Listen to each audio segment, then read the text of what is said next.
How is everyone doing today? And in this video, we are going to be talking about every single character in Zenless Zone Zero, and we're going to talk about the investment value, how strong they are, what are their synergies, and everything when it makes what makes a character great. Now, we are going to be using Prydwen's tier list to be able to make it as a baseline, so I'll be able to form my own opinion around this tier list, and I'll be going over every character. For the most part, I have tried every single character when it comes to the closed beta versions of them and also live release. The only characters that I haven't had the chance to play on my actual account have been Nekomata and also same to Koleda, but I have played with them extensively through the closed betas when we did have those characters. Now, to go ahead and start talking about what I think would be the easiest one, which would be the pure DPS category, and to see at the very bottom we have Billy. Honestly, it makes a lot of sense at the current moment. There's not a lot when it comes to what makes Billy great, and he does have some type of cool mechanic where it comes to his chain attacks, being able to stack up to make his ultimate stronger. But when you look at a lot of the competition in the game, when it comes to characters like Ellen, Nekomata, Soldier 11, even Anton and Korin,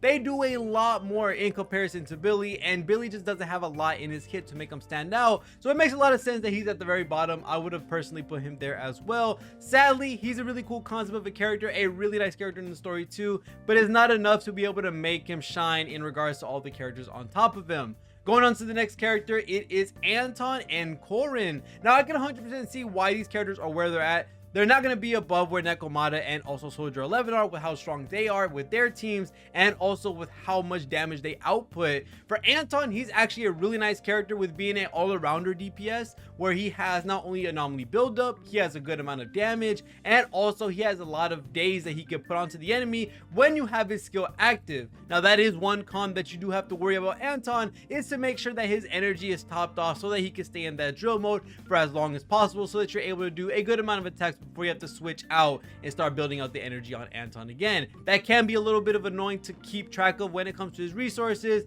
And then going on to the next character is going to be Korin. Korin as well is a really cool character, high days buildup, high anomaly buildup, and also pretty good damage as well. But for the most part, when it comes to her attacks, when it comes to all that she has in her kit, not anything special in regards to how much she's doing of each thing. I think Anton and Korin are really great all-arounders for their days buildup, their anomaly buildup, and their damage, but with them specializing so much in every other area of DPS, it doesn't allow them to do so well when it comes to a single type of DPS, which will push them higher into the damage ceiling. Now, I know with dupes, which we're not accounting for this list or what I'm talking about today, I know they get absurd. I know someone like Anton gets a crap ton amount of resources when it comes to the shields that he gets, the crit rate buff for the whole team. There's a lot of really cool things that come with Anton, and I think he's a really nice character. The only problem is that the 5 stars in this game just do a lot more and are able to do so much more for so much less when it comes to how much damage they're doing,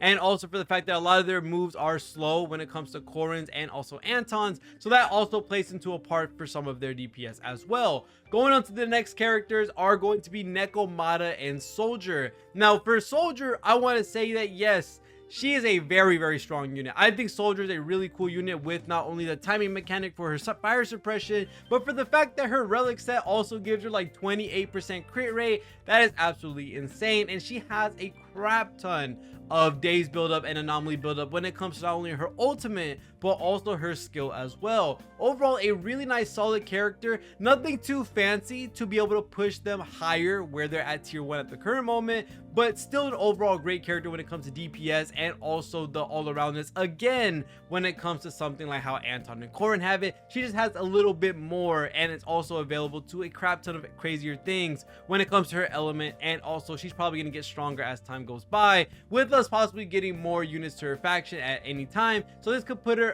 harder into the map if we get some other characters. I do think with Soldier 11 personally that she does really great with disorder teams, and I mean amazingly with disorder teams. Something like Soldier 11, Piper, and Lucy, that is a nasty team, because with Lucy and also Soldier 11, you can quick assist to each other, you have a lot of fire buildup, which is going to allow for burn, and then not only that, you get to throw in Piper, who has really quick anomaly buildup because that's the way she works as a character, and she's able to proc disorder like crazy, she's able to proc assault like crazy, that allowing for Lucy and Soldier 11 to be able to proc their burn and do the same exact thing for a nasty amount of chain disorders that make it so satisfying to play, and it's such a good team. If you haven't tried that out, if you have Soldier 11, Piper, and Lucy, please go try out that team. That team is so freaking fun. Now going on to Nekomata. Nekomata is a super strong character when it comes to her being a physical DPS. Not only is she neutral to basically every enemy in the game, but for the most part, she is really agile when it comes to the movement that she has with her hold attack, where you can teleport to the back of enemies, which makes her absolutely absurd. And especially if you have her signature W engine, she does so much more damage and has access to a lot of damage buffs simply from having quick assist or dodge counters, which is a really nice thing for Nekomata to have, and it could bring some pretty good uptime when it comes to what Nekomata is able to do without those buffs and with those buffs. I think she's a really great character. I think they're overall solid DPSs for Nekomata and Soldier 11. Again, nothing really crazy that sets them apart from some of the other DPSs, and who we have at the very top, which is Ellen. I think Ellen is by far the easiest to explain when it comes to how strong she is. Ellen has almost everything in her kit, or everything that she possibly needs in the game right now that she could ever want. She has a very solid and core team. Not only does she have Lycan, who is by far one of the most absurd dazers and really great buffs for Ellen to have with that ice pen. Not only that, you also have really great supports in the game already for her, which you have multiple of, which is Sokaku, who's given for free, who's an absolutely amazing unit with the availability to quick assist into her quick dash. And same thing with Rina, another character that can work with Ellen, which I think is my personal favorite over Sokaku. You get that res pen buff, you get that easy quick assist. There's so much that comes with Ellen that she is absolutely absurd. Not only to talk about without her signature weapon, because I don't want to put that into account, just because of how strong it is, with like almost 40% crit rate from that W engine alone, which is absolutely absurd. But going for what Ellen has in her kit, Ellen has a lot of mobility, which is a really great thing. Another thing that she has is absolutely absurd is she's able to give herself a nasty amount of crit damage from her core passive, which helps her out so much. And with her core skill, with giving her more ice damage bonus, which is very easy to stack up when you use these quick assists for something like Sokaku and Rina, you're able to get your unlimited ice infusion for your weapon, which allows you to be able to proc your core passive to be able to get that crit damage and also to get that ice damage as well. And for the fact that she also has ice element with maid faction, she's able to fulfill those conditions very well with some of the best units in the game. Like I said before, having that ice element gives her availability to Sokaku and also Lycan, which are some two crazy units for the ice team for sure. What they give, especially with Sokaku giving attack, with Eidolons or dupes giving the ice pen. Same thing with Lycan being able to do the same exact thing with giving the buffs for the ice damage as well, with a nasty amount of days. We also have Rina, who's by far one of the strongest supports in the game, one of the most future-proof supports in the game, and she is part of the main faction. So that allows Ellen to have so many crazy characters available to her team where they all synergize very well. And I'm super glad that that's the case, because man, a lot of the characters that I like seemingly work well with Ellen, so I really like that that's the case. But she just overall has a crap ton of damage that she's able to give herself with just the crit damage bonus alone, the ice damage bonus alone, really good movement, really strong skills because they last such a long time. You're able to keep invincibility for such a crazy amount of time against bosses, allowing you to do non-stop DPS without worrying what they're doing. Really good stuff for Ellen, and she by far has some of the craziest characters to be able to match with, which is a really good thing. Going on to the next one is going to be Anomaly DPS, and we only have 2 at the current moment, which I can assume that we're going to get a lot more as time goes by, because we do have quite a bit of regular DPSs, so I'm sure they're going to flesh out the Anomaly DPS soon, maybe with Qing Yi or Jane Doe or Seth. We'll probably see one of those characters be Anomaly DPS when they come out. But going on to the first one is going to be Piper. And sadly, I would love to have Piper higher up, just because she is an absurd unit.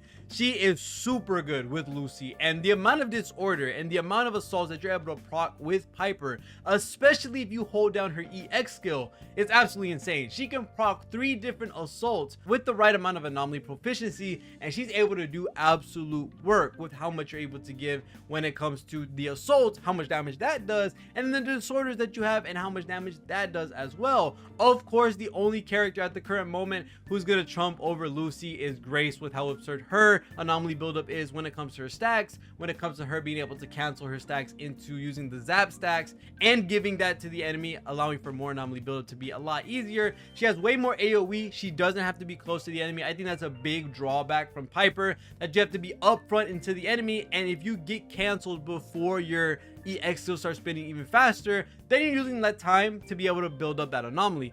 Grace, on the other hand, she can do regular basic attacks, she can do her dash attack, she gets her stacks, she can throw out her skill. Her EX skill, she can throw it out. She doesn't matter when it comes to the range that the enemy is, she's still going to get it done at the end of the day and doesn't have to worry about getting hit or having to worry about where she's at in regards to using her skill to be able to have it proc. So that's a very big step up versus Piper, that she's able to do it at range, which is a very important thing for Grace, so that she can work on building up the anomaly, getting those stacks up, and she doesn't have to worry about getting hit, dodging, parrying, all that different type of stuff, which allows her to do so much more in regards to anomaly buildup versus someone like a Piper. And also to talk about this as well, Grace has more teammates as well that she could be with. Rena with the electricity, also same thing with Anton being part of the Belobog faction, Coleta being part of the Belobog faction, and same thing with Ben being a part of Belobog faction. So she has a lot more teammates that she could synergize with versus someone like Piper, who only has someone like Corin and Nekomata and Lucy, which is a very good roster. But at the same time, looking at what she needs, a lot of these characters don't really synergize well with her when it comes to having characters like Coleta. Don't really need the stunner on the Anomaly DPS team in my honest opinion. And the same thing with Ben. You also don't need Ben as well when it comes to what you need as much as possible when it comes to what Grace wants. And that is with Anton and most likely someone like Rena to have the full-on shock team, and they all synergize with their core passives when it comes to how shock works. Going into the stunners, which I think is right now a super underrated class. A lot of people are talking about removing stunners from teams, and I can agree slightly, only because certain teams have characters that have really high days build up for no reason. They have almost equivalent days build up to a stun character, and I can see why you would want to ditch a stun character on those teams, because your team already generates enough of it on their own, and you don't really have to waste a spot for the stunners on that team. Now going on to Lycan, of course, he's by far the best stunner in the game. This is without a doubt. He has that really nice buff for Ellen, where is one of the best characters in the game, and with him being able to have that easy access to stun, allows Ellen to be able to do her damage, allows for Sokaku to tag in Ellen, allows for Rena to tag in Ellen. He just has the utmost potential when it comes to being put on a multiple amount of teams, because he has that ice damage bonus, and he also has an enormous amount of days build up regardless of what happens. So it's a really good thing for Lycan, especially with some made faction characters being some of the strongest characters in the game. He's allowed to have an enormous amount of power, and he is just by far the instant stunner for bosses, for enemies, for elites, everything in the game. So it's absolutely understandable why he's at the very top. And being Coleta being in the same position, it looks weird in all honesty, but in my opinion, I think that it makes sense, only because Ambi right now has a good amount of teams that she works on and will work on with the next DPS that we're going to get when it comes to the 5-star, and that is going to be Yuan, because you're most likely going to make a team of Yuan, Nicole, and Ambi, and that's going to overall raise Ambi's power when Yuan gets here. I do think Ambi at the current moment has a lot of different synergies when it comes to not only the electric team, which able to help them with their days, but also with talking about what she has in regards to her days. Her days is insane. When it comes to her 3 normal attacks into her hold attack and then going into the skill, you are adding so much days into the enemy, it's not even funny. And not only that, you are adding a good amount of anomaly buildup with that as well. Now to talk about her counterpart, which is Coleta, same thing goes. She has a lot of anomaly buildup with her fire burn, and then she also has the ability to be able to stun very quickly. The problem with Coleta that I think puts her underneath Ambi, or not underneath, but at the same tier as Ambi, is for the fact that her moves are very, very slow, and it allows for switch canceling, yes, but that also comes with the synergy that you have to have another ally on the field, which is Ben, to be able to help her out when it comes to more days and also more damage that she's able to proc, but she needs to have that slot filled with another character, which kind of sucks to have conditions on the character, because if you don't have Ben for some reason, even though I think he's free, if I'm not wrong, I'm not 100% sure, I think he is free, but for the fact that you need Ben to have the full potential, Coleta does suck. And also for the fact that the fire team at the current moment, when it comes to mono fire, doesn't exactly need her at the moment, because like I said before, having Soldier 11, having Piper, and also having Lucy is a crazy team. Not only because Soldier 11 has really high days build up, not only that, Lucy is a really great buffer with their minions helping with days, and not only that, having Piper there for the disorder and anomaly buildup with those two having the full synergy of having the fire with fire, which is Lucy, and having the same faction, which is Lucy with Piper, is overall a really good team together. So Koleda falls into a part of the meta where she's a really nice character. It's just that not a lot of teams need her at the moment unless you're using a full-on Belobog faction team, which is something like, let's say, Anton, Koleda, and Ben, or something in regards to a mono fire team. But at that point, instead of running mono fire, why not trigger disorder, which is a very big portion of this game, which I will be making a video on in the future, and rock something like Soldier, Piper, and Lucy if you have those characters. So that sucks for Koleda for the fact that she has a condition to make her a little bit stronger, and not only that, for the days that she's able to provide, a lot of the teammates that she would be on the team with already provide a good amount of days to stun whoever you want. So that does suck for her. And then of course, Ben being our only defense character and also a stunner. I personally just don't like Ben. He's a very slow character. He plays very defensively in a very offensive game. And for the most part, when it comes to his shields, when it comes to his crit rate buff, which is really nice, you don't really need a lot of this stuff when you are actively parrying, when you're actively dodging, and you don't have to worry about using a skill to try to get that parry off, to try to get that follow-up off. Yes, it gives a good amount of build-up. Yes, it gives a good amount of days. But when it comes to him being a more defensive character, being able to restore parry gauges with ultimate, which is a really nice thing, and also to be able to have that parry from his skill, doesn't really make sense to use if you're playing a more offensive playstyle, which this game heavily promotes when you're trying to stop enemies from attacking you or overall just defeating enemies in whole. You don't want to waste time, especially in these Shiyu defense modes. So having him in Shiyu defense heightens the amount of time you're actually going to use him on field, which ends up making it harder to clear faster, which ends up making you lose rewards at the end. So this is something that Ben struggles with when it comes to his on-field time, what is needed to make him work well. And he just doesn't fit this, I guess you could say, playstyle or meta where everybody's super offensive. Something with like Ellen, Lycan, Sokaku, you are non-stop damaging. Something like with Grace and Piper, these Anomaly DPS are always wanting to move, always wanting to hit the enemy so that you can get that Anomaly buildup. Nekomata's a fast-paced character. You have Billy, who's even a fast-paced character. There's so many different characters in the game at the moment that want you to be fast, that want you to attack very frequently to help them either do more damage or get that anomaly buildup, which helps them with their damage in whole. So Ben at the moment just doesn't seem like a really nice character when it comes to what you're allowed to do with the time that you have in these modes. The next character is going to be Sokaku in the support tab at tier 0, and this is where I'm a little confused, not confused, but I have my own disagreement. I think, my personal opinion, that Rina should be at the top at tier 0 and Sokaku be one tier down. And the reason I say this, I don't want to say that Sokaku's not a great character in any way, shape, or form. She's an amazing character with what she's able to give with her attack bonus and her ice bonus as well when it comes to having that in her dupes in her game. This is talking about no dupe Sokaku, so she still has that massive attack boost, which is really great. But the reason I want to say that Rina is a higher tier than Sokaku at the moment is because Rina can work on multiple teams versus someone like Sokaku. Sokaku at the moment is a ice only type of character at the moment. I know you can put her on other teams when it comes to what you're allowed to do with the team building, of course, but realistically you're only putting her on a team with Ellen, with other ice DPS, and at the current moment there's only one ice DPS and only one ice character that she's going to be supporting for the most part. Rina, on the other hand, not only has someone like Ellen, but she also has someone like Corrin as well if you are using those two, and she's also able to synergize with someone like Lycan if you want to use a character in the maid faction. So she inherently has more characters that she wants to play with, and not only that, she is a shock character, or she is an electric character, so that means she's able to work with lightning DPS in the future, and she synergizes more with them because of her core passive helping with shock. So someone like Anton, or someone that works in the future with electric damage, Rina is going to be a big buff to them and have a nasty amount of value when it comes to her as a unit. Not only that, she has the res pen ratio buff, which helps out with ignoring defense, which we know is a long lasting and future proof bonus to have on your characters. So me personally, when it comes to what I see as synergies, when I see with the value of characters and how strong they are at the current moment and also in the future, I 100% see Rina being stronger than Sokaku, and them being able to flip when it comes to the tiers that they're on.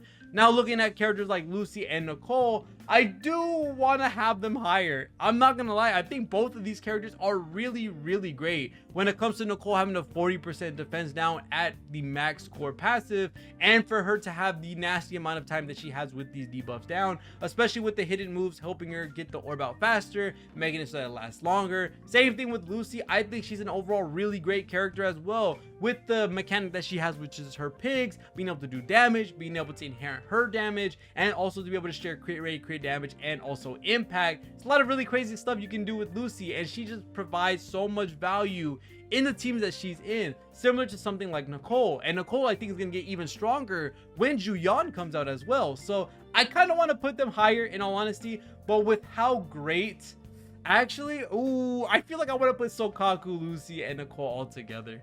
They're just so strong. I mean, they are so strong, especially when you look at Nicole being able to have that added benefit of being able to group up enemies. Same thing with Lucy, with how she is with her minions, and also with her quick assist being available at any point in time with unlimited range. Same thing with Nicole. I think although Sokaku has a really great buff, I think Lucy's potential, as far as it comes to building her, a lot of people haven't seen what she's able to do, and I do think that Nicole is very slept on as well, with how fast she's able to provide those debuffs and how consistent it is as well. I might leave it as it is for right now. I think Rina does for sure need to be at tier 0 instead of Sokaku. I think Sokaku should be in 0.5. But when it comes to Nicole and Lucy, I'll leave them there for now until Yuan comes out and I do a little bit more testing to see how they are in terms of value. But other than that, that is going to be it for this video when it comes to the tier list and what I think personally and why these characters are probably placed where they're at. This is super fun to talk about the meta when it comes to how strong these characters are. It has been 1 week into the game and I've had so much fun trying out these characters. But other than that, thank you guys so much for watching. I'll see you in the video. See y'all guys in the next one, and peace.